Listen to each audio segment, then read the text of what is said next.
સુરતના રાંદેરમાં મિત્રએ જ મિત્રની હત્યા કરતા ચકચાર મચી જવા પામી હતી।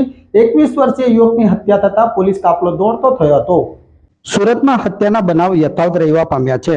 એક તરફ ચોરીની ઘટનામાં વધારો જોવા મળ્યો છે, તો બીજી તરફ નશાનો કારોબાર કરતા યુવકોની પોલીસે શોધખોળ અને તપાસનો દોર શરૂ કર્યો છે। ત્યારે સુરતના રાંદેર ખાતે આવેલા બાપુનગરમાં 21 વર્ષીય મુન્ના નામના યુવકની હત્યા તેના જ મિત્રએ કરતા પોલીસ દોડતી થવા પામી હતી। મુન્ના પર તેના જ મિત્રએ ચપ્પુના ઘા ઝીકી હત્યાની ઘટનાને અંજામ આપી હત્યારો મિત્ર ફરાર થઈ ગયો હતો। આ હત્યાની જાણ રાંદેર પોલીસને થતા ઘટના સ્થળે પહોંચી હતી અને યુવકના મૃતદેહને પીએમ અર્થે મોકલી કાર્યવાહી હાથ ધરી હતી। રાંદેર પોલીસ સ્ટેશનની હદમાં ચિસ્તિયા 4 રસ્તા છે, મકાઈ પુલ પાસે।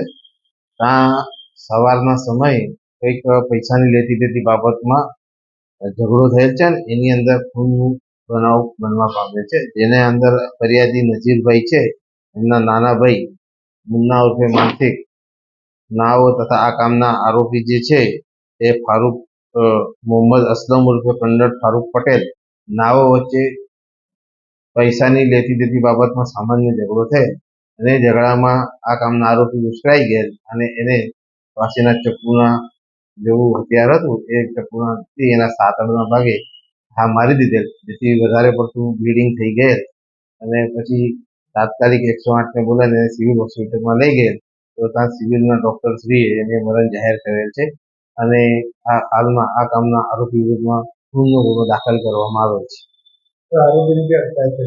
આરોપી અત્યારે ત્યાંથી પોતા નાસી ગયેલ છે અને તપાસ ચાલે છે। કેટલા વાગ્યાનો બનાવ હતો ને તપાસ આ બનાવ સવારના 5 સાડા 5 વાગ્યાનો છે અને પોલીસને જાણ થતા પોલીસ તાત્કાલિક ઘટના સ્થળે પહોંચી ગઈ અને આગળની તપાસ ચાલુ છે।